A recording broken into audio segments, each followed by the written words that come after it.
friend, partner, colleague, neighbor. How do you talk about the people in your life in English? Today we learn relationship and social vocabulary. Let's go. Welcome back to Learn Languages. I'm your English teacher. People are the most important part of our lives, and talking about people in English is very common. Let's start with relationships.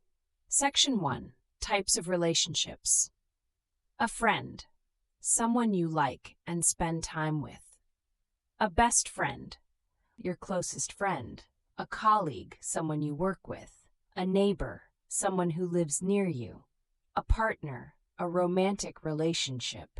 A husband or a wife, married partners. A boyfriend or a girlfriend, not married but together. An ex, a former partner. An acquaintance, someone you know but not well.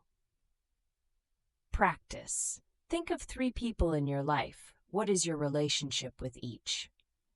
Section 2. Social activities.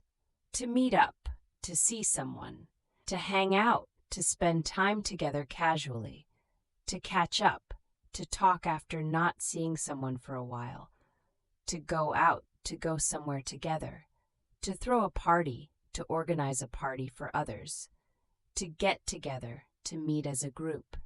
Example sentences: let's meet up this weekend. Do you want to hang out tonight? We should catch up soon. These are very natural in everyday English. Section 3. Describing relationships. We get on well. We have a good relationship. We have a lot in common. We like the same things. We fell out. We had an argument and stopped being friends.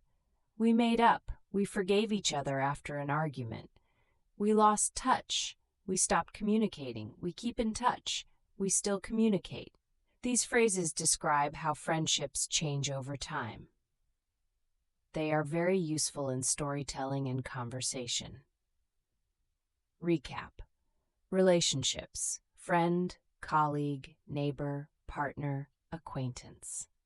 Social activities: meet up, hang out, catch up, get together. Describing: get on well, have things in common, keep in touch. Your challenge: describe a friend in English. Say how you met and one activity you do together. If this lesson helped you, please like the video. Subscribe to Learn Languages for a new lesson every week.